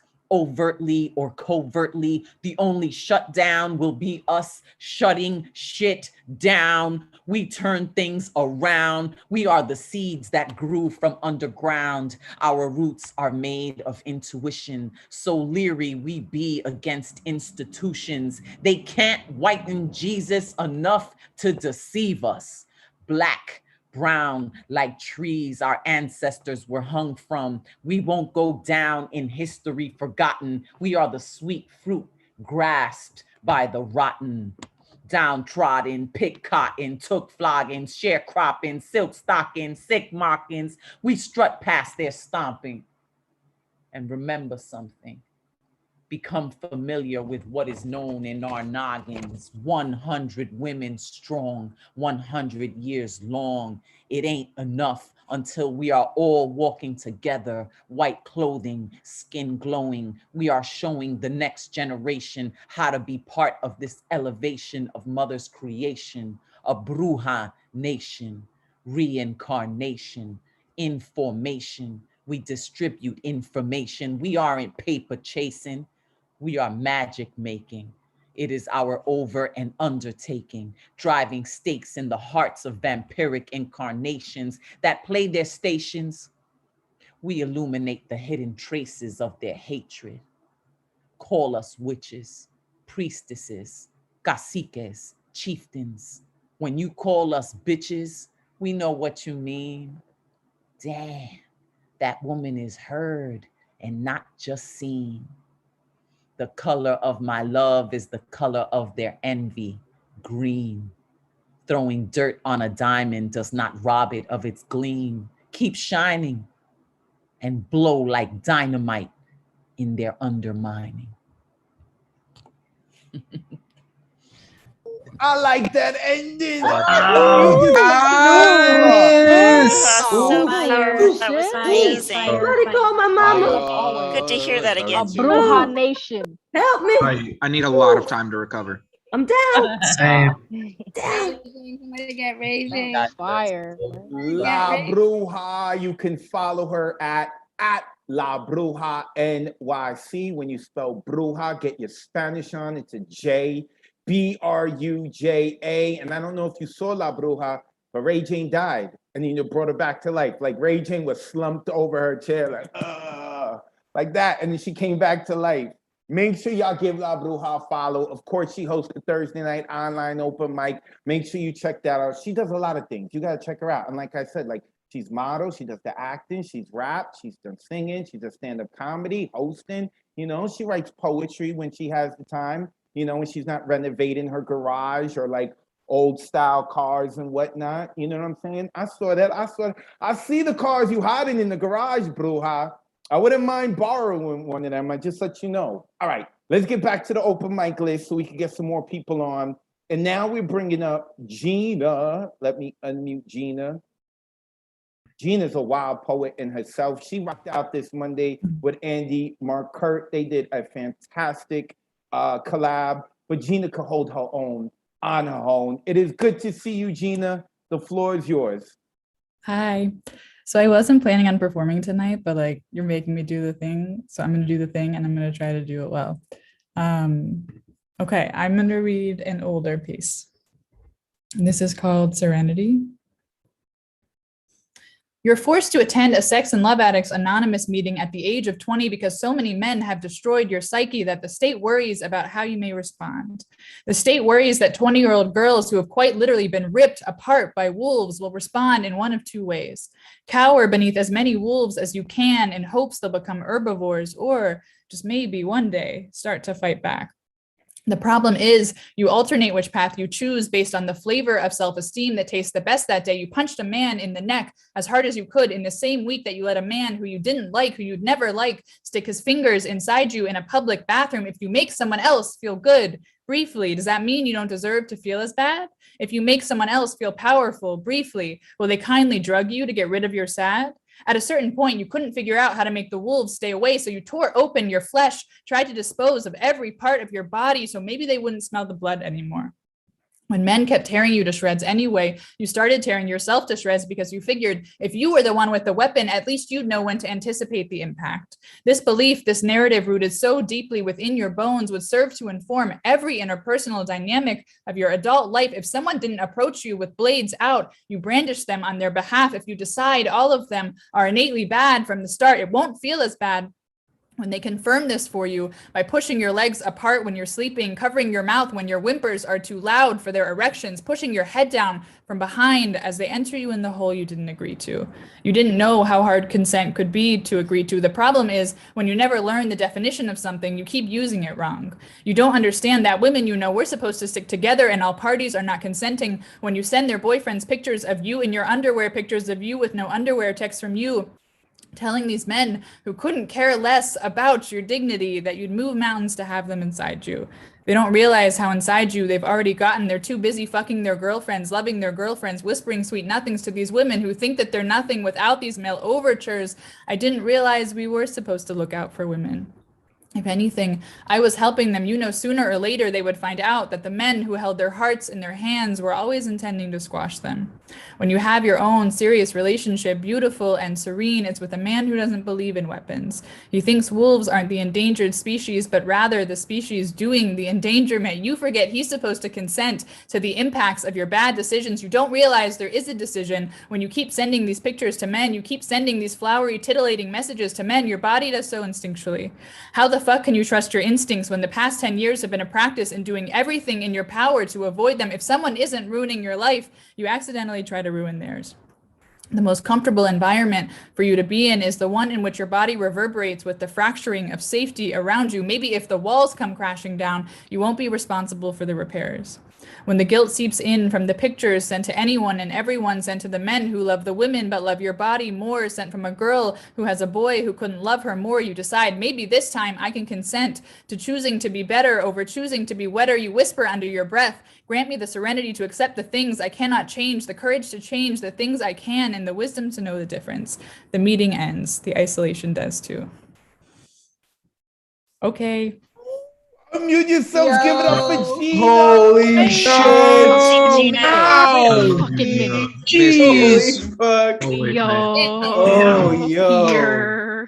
yo, that was Gina is a beast. I love hearing her poetry. I just love it. I love it. Make sure, I hope everyone, I'm not seeing in the chat, like I know we're not promoting everywhere we can follow one another because we should already be aware of each other, but make sure y'all put your information in the chat because also we are live streaming on Facebook and YouTube later on if you want to go check it out and you're seeing people are saying nice things about you on Facebook and YouTube. You can respond right there and let them know, hey, this is where I'm at. You can come find us. So make sure you look that up. And once more, at Through Her Big Brown Eyes, throughherbigbrownyes.com. Rise, who's made tonight happen. Oh, Gina's the bomb. I love Gina's poetry. Okay, next coming up, I have, wait. Where is it? Raymond Camacho. On Monday, Raymond read one of my poems from my book that I stopped promoting, and I was hoping no one would find out about it. Put me all on blast, but I still love you, Ray. I love you. Go ahead, brother. Floor is yours. Love you too. Love you, Roz. Congratulations. Trigger warning for drug usage. Run, boy. Run into each other on the streets. Feel the defeat.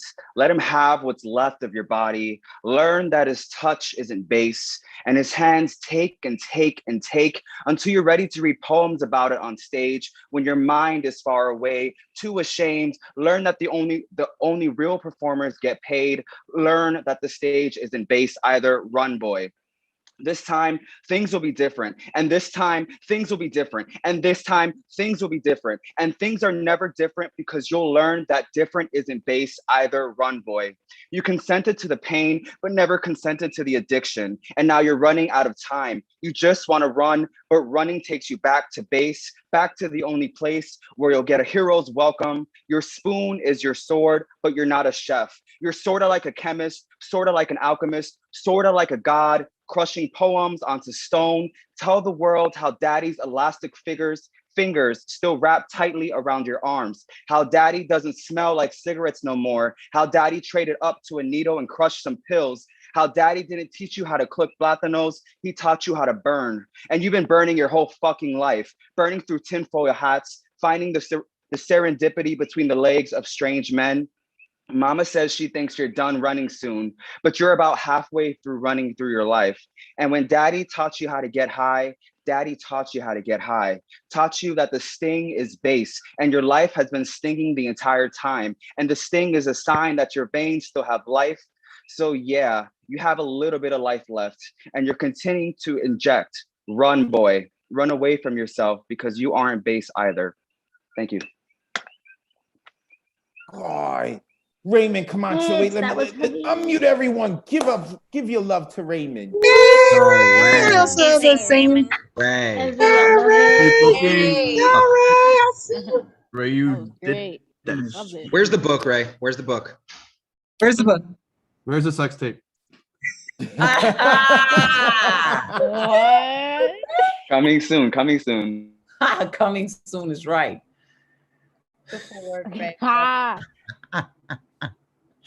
Yo, Ray did this. Ray Camacho, always. And I love, I don't know if you're not following him, it's at Ray Did This on Instagram, and he actually makes posts with like little quotes of his poems that be going deep. Like they be like little, like I catch it and I'll be like like a little dagger, like doo. So dope. So I had another poem that I wanted to share. And this is some old shit. Like this is like a 15-year-old poem. And I am looking to release this, The Poetician. This was my first poetry collection. I dropped it in 2010 and I'm making it as an audio book and I hope to be able to release it this Saturday on September 11th, WTC 20 years later. And this poem is actually in this book. And yes, it's definitely some vintage shit. And it's called Disney Freak. And, at the time I was a young mom raising my two little kids.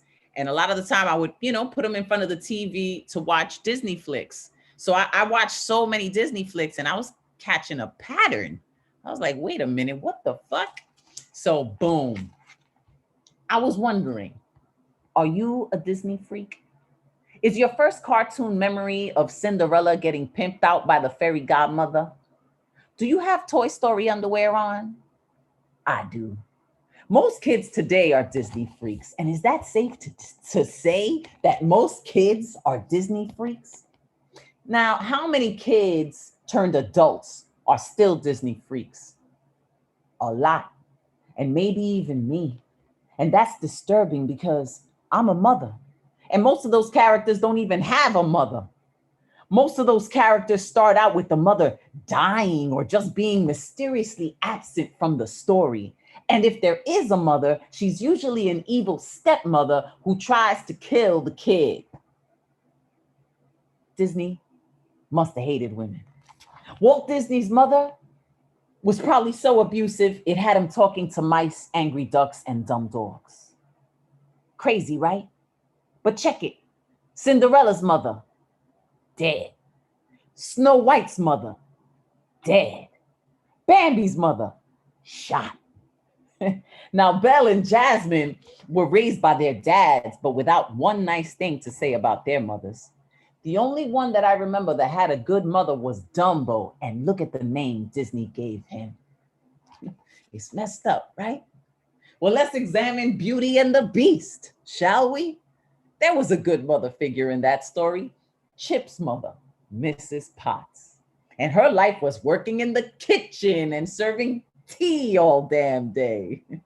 And she was nice and brave enough to speak up about the Beast's temper, who was verbally abusing Belle, had locked her up in a room and had her talking to furniture. But he saved her from the hungry wolves and gave her a bunch of books to read. Progressive. All along, Lumiere was sexually harassing the staff. I've been burned by you before. And Gaston was letting the triplets believe that it was all good whether he got with Belle or not. Is this training our children to believe domestic violence, infidelity, and male chauvinism is okay, that the woman's voice should not be heard, and that nobody needs a mother? I mean, look at the Little Mermaid, Ariel. What did she have to do to get with her prince? She had to give up her voice so she could grow some legs to spread them.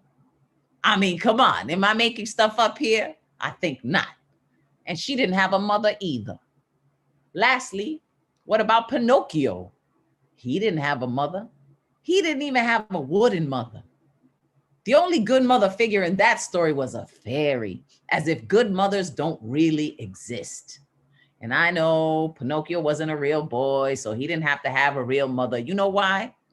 Because a trespassing cricket and an idiot savant wood carver would do just as good, if not better, than having a real mother. So if this is your message, Disney, it's sad. It's so mother sad. And that's my Disney freak. Yo, out of the poetry. Wow. Ew. The creativity. I mean, all of those. God damn. Holy shit. Damn. Oh, wow. I ain't even think about that, bro. Pimp out. Right. Again, pimp La out. Bruja. La Bruja. Always Bruja, fantastic. I have a question. Childhood ruined. Is it possible that Jiminy Cricket and Geppetto might have been boyfriends and just not told anyone? There's a whale of a chance for that. There's, you know. Back then they would have had to keep everything hidden. So, Of course, anything is possible. But to Jiminy me, stuck in the house at night to tuck him in and be a good daddy. That's a whole new perspective. Now I gotta watch it again and like let my mind. Well, the Island of Bad Boys and all of that shit too. That shit was all in there. Childhood ruined, no way. Yeah. Okay. Well, I mean, those things, have been discussed, but I had discussed that before, and so it's an old piece, and I'm just really happy to be able to share these things with you. And just cross your fingers. It's been crazy. I do want to drop this audio book, WTC 20 years later, and on Saturday we will have another Stage Garden Rumba. So follow me at La Bruja NYC if you don't already, and join us on Saturday. Joski C, famous Joski C from our open mics will be performing live, and Iris Morales, will be there too. And now I feel like the share of this duo, and he's definitely the Sonny because he be hitting them trees. I know, inappropriate. Anyway, I ate a cookie, so I'm a little fucked up now. But this guy, we've been friends for so long, have shared so many stages, but I got to see him when he was on open mics and joining like a whole troupe of an amazing crew, El Grito de Poetas. Like they made such a name for themselves at the time, but Advocate of Words continued on the path of this poetry, in such a way that now we all know him, love him, follow him, admire him. His fucking commercials for open mics are on fleek. Like he produced my Arroz con Habichuelas video on YouTube. It was a comedy, and he actually wasn't just the director and the cinematographer, producer, editor. He was also the baby that I got to throw water in his face. It was fun. He was so down with it. He wore a bib and everything. He was so cute. Dadvocate of Worlds. Yeah. Ladies and gentlemen, my boy, my New Eurekan heart, show some love. Advocate of Words. Thank you, Bruja. Yes, that was a very fun time filming over at your house. Okay. So I'm going to get through this because I'm only going to do one poem because I want to try to get everyone else on. I wrote this poem earlier in the summer, like I think it was June maybe. So, and I've never read it. So here goes. They say the present is a gift, but not all offerings follow the laws of promise and giving. Obviously, I'm saddled with issues, but you're gonna have to open that horse's mouth. I've unwrapped many a pretty bombs. Me, mad poet, so I write with lowbrow art, vines coil in my temples. There's an unkept jungle in my religion, and this dogma hunts in packs. You can't box in what's encircled you. I'll pass on the blanket, by the way. How many pennies have you put in your misgiving? I call dibs on the swear jar, not the curses. I'm burdened with enough of those. I mean the broken promises, that I swear jar. Keep blaming some monkey and go get your hepatitis B vaccine for free. My heart's a drifter because everyone is a grifter at varying levels. I've never seen an honest sentence slow down the devil. I'm still that bitter 9-year-old who didn't appreciate being lied to about Santa Claus. Mommy, why can't we tell people we're afraid of daddy?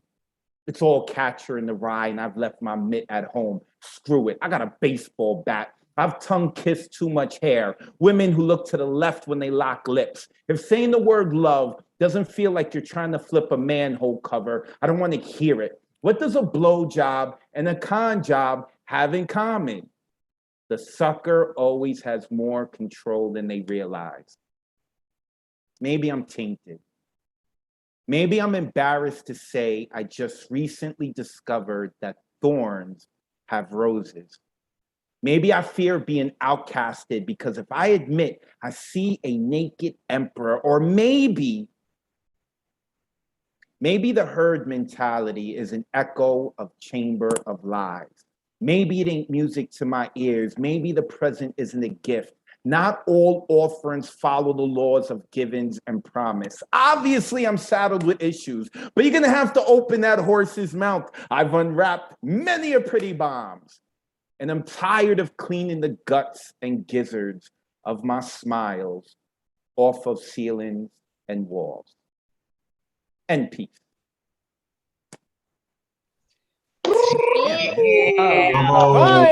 Yes, advocate.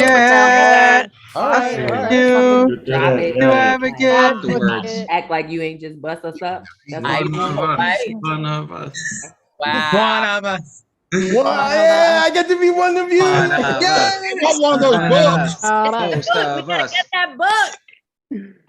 No, Can we're you not put that talking book in about the, the book. Mute everyone. Thank you very much for that love. I appreciate y'all so much. Oh, oopsie. I muted you by accident. Oh my God. Yo, that was yo. There was some lines in there. Like, I need to hear that again. We're going to have to watch this tape. Thankfully, it's on YouTube and on Facebook. We can watch this again and again and again for some new shit. Yo, everybody's on there. Like, the kinetic power is just, wow. That was brilliant. Thank you, sis. Thank you. Yo, okay. Well, I know this woman as Amanda.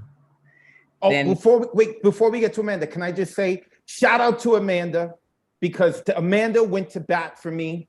There have been a few people talking shit about me, which I love. I'm from the Bronx. Let it come. That shit excites me when people talk bad about me. And I just saw Amanda came in, guns blazing, like, hold up. Back. Bronx in the house. Thank you, Amanda. I appreciate you. Go ahead, Bruja. I'm sorry. yo, who is talking shit? Who? I want to know. What? They lose their cool pass. You can't fuck with advocate of words. Okay. But yes, Amanda Villanueva is a definite force of nature. La Tormenta, a tormentor, because she will torture your ass if you fuck around. Ladies and gentlemen, tonight it says with storms. So let's hear what's good. Bring on the force. Oh, I have to unmute you. Is it working? It's working. Advocate, you know I'm gonna always have your back. And that's on motherfucking period. Motherfuckers know now to not come for you because they gonna hear my motherfucking mouth. And I have a big motherfucking mouth. So I'm gonna get to my piece. Loyalty is everything. Love it. And you're not gonna talk shit in front of me and act like I'm just gonna sit there and be quiet. Like that's not what we're gonna do. But anyway, it's all love on this side. My piece it's new shit. I haven't finished it. But it's called Born from Scorned Seashells. Because you ain't proper enough for a poem. Because you wrote it anyway. Because demise made sweetest rides to redemption. Because fragility of your ticking time bomb be the sweetest song, the sweetest taboo. Because you've been fed from long-handed silver spoons, too cold to get close to, too tainted to ever be deemed nurturer. Because you found God in the midst of neglect, in the eye of paralyzing regret, because you kept score, this pattern in needing to love a dying thing, because the presence of absence gave you faster music to dance with, because every layer of withering skin burned to a crisp, still be worthy of a kiss from every angle, because this poem paints a portrait of how the sun hits only you, a kaleidoscope view into paradise, because Nina Simone be the trombone of your spine, an ode to the way it curves just for us. Milky Way starlight, the sea of a dark sky, because nature bows to you like Sunday school, because the death of your dreams resurrected, licked, said imperfections, because your soil be the soul of this land, your hands a saving grace, because something born from a scorned womb still be so motherfucking magical. Thank you. Unmute yourselves. Give it up for Amanda. Yes, Tormenta. La Tormenta. You better come through, sis, with always with the heat. Yes. Woo. Okay. That's So fuego. it's so powerful. And, you know, there's only just more to come. La Tormenta was featured in one of the Stage Garden Roombas. I was happy to be able to invite her to do that, and she killed it. Now, ladies and gentlemen, let's invite Daniel Villegas. Can you hear me? Yes. Okay, Charity. Muchas gracias. This is just an amazing community, and the more I connect with it, it really refills my heart. So I'm glad to be part of it. Advocate of Words in La Bruja. Muchas gracias. So I'm just gonna go right into it. It goes like this. Desde el momento que yo vi el cambio que estaba dentro del corazón, I began to tap rhythms. See, I began to tap rhythms, but I didn't know exactly where that rhythm was coming from, so I grabbed my drum and dated myself back to Africa. But cuando hice eso, me perdí un poco. Porque, claro, la colonización de los españoles me dijeron that I had to be a certain way, but I learned that through the state of mind, or should I say the mind state that changes the state of that which we are in, is in constant motion. So that's when I found rhythm. See, el ritmo que yo encontré era como la dum, ka, ta, tum, tu, tum, ka, tu, tum, ka, tum, tu, tum. And that's when I began to actually piece every puzzle of me together, but it was harder to see when I didn't know exactly why I even spoke Spanish in the first place. Si yo era más indio que cualquier otra cosa, pero ese era el cambio. See, that was the change that we needed to make. So I decided to find the truth within my heart. So I went back to the rhythm. Y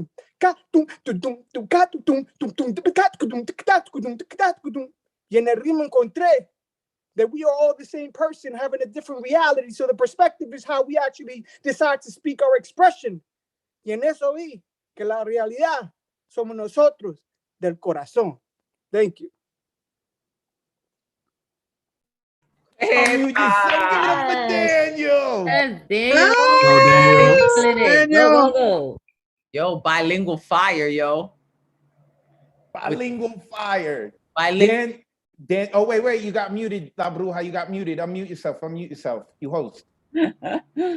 Yo, right? And with the verbal conga, killed it. Yeah, Daniel, I don't know if you're familiar. I don't think they're still together, but like he was with the group called Rednecks, but it was like when you wrote it out, it was Rednecks, Nex. Oh, I remember seeing that. Yeah, and I've crossed paths with him many a times when I'm with Grito. So, you know, he's very much into music. He bringing his poetry into music. I appreciate him. So he's got to come on Thursday nights too, Daniel, when La Bruja's hosting. She's hosting the open mic on Thursdays. Make sure that you come out, and they do music over there and everything. So you're going to fit right in, brother. Daniel Villegas. All right. We've got one last poet, and then we're going to close it out. And that's Terry Rose Jertson. But I don't know. It has it here as Teresa. I don't know if she wants me to call her Terry or Teresa. I need a minute. You caught me at a very bad time. Can I have a minute? We're wrapping up the show. Out. Oh, okay. That's all right. You can. I don't have to read. It's cool. Okay. Well, now I'm curious. I'm like, turn the camera on. What's happening? Okay. You know, she's burying the body, La Bruja. Come on, you're from the Bronx. You should know she's burying the body. All right. No snitches here on the online open mic. No snitches. All right. So, you know what snitches get. Yes. Shout out though to Terry Rose Jertson. She has been a big supporter of the online community. She was actually the 100th unique poet to sign up for season 2 of the Monday Night Online Open Mic. I gave her a golden ticket, La Bruja. I told her whenever she wants to rock, she didn't got signed up. She just come in and I'll let her cut the line. She got the golden ticket a couple of weeks ago. She did it. And I forgive her for being a Phillies fan. So, because as a Yankee fan, I'm not worried about the Phillies. So shout out to Terry Rose Jertson. And of course, shout out to the New Rican Poets Cafe for allowing us to use like their virtual venue. You can check if you missed anything and you want to watch it back, you can check out New Rican Poets Cafe on Facebook and YouTube. And of course, like I want to thank La Bruja for co-hosting with me, right? Me co-hosting with her. She is fantastic, sis. I love you. And last but not least, got to give it up for Roz. Roz, you want to unmute yourself, speak with the people, tell them how you strong-armed the nation and took the money to put this together. Go ahead, Roz. You know, I was just awarded this grant, and I'm like, I am not only worthy of it myself, but if it weren't for this community and it weren't for this platform, I would not have even known about this possibility. And so the first thing that I thought of was to share this opportunity and make this something that not only included me and that I could benefit from, but make it about us. And that's why this is called Supper instead of Summer. And I don't know, I'm so grateful for this platform. I'm grateful for each and every one of you. My heart is so full, and I'm just blessed to just share this with you all. Really, I love y'all. You did it. You did it. You did it. You did Thank it. you. Thank you so much to Advocate and Bruja. I needed Advocate and Bruja to perform. I wanted for them to perform because it's not always that we get to hear our hosts spit their fire, especially Advocate. So I'm just glad. Thank you so much, guys. I love you all so much. Thank you. Thank you, Roz. Once again, throughherbigbrownyes.com, at throughherbigbrownyes. Go give her a follow. So I think we are pretty much done. You want to wrap things up, La Bruja? Yeah, I just want to ask to unmute one more time, give everybody a little time to shine, because I love to see your faces. I'm so grateful. Woo! Thank you, Roz. We made it happen. We made it happen. Bruja and Roz, this is for you. One of us. One of us. One of us. One of us. One of us. One of us. Muy chévere, muy chévere, muy You guys are chévere. amazing. Just ripped open a Tuesday night and made it our own. Eventually, we're going to be doing like Sunday supper. Watch, it's going to happen. Okay, well, good night, sweet poets. Yes, La Brua, say it, sing it. Come on, for us. Hey, I just know how to pop the cherry, baby. So you better be there Monday night, Thursday night. You know, we are a family, New Yorican Poets Cafe. Thank you so much. Yet again, New York City Department of Cultural Affairs, New York Foundation for the Arts. You could do this too. What we all do, you could do. We do this together as a family. Mwah. Buenas noches. Buenos nachos.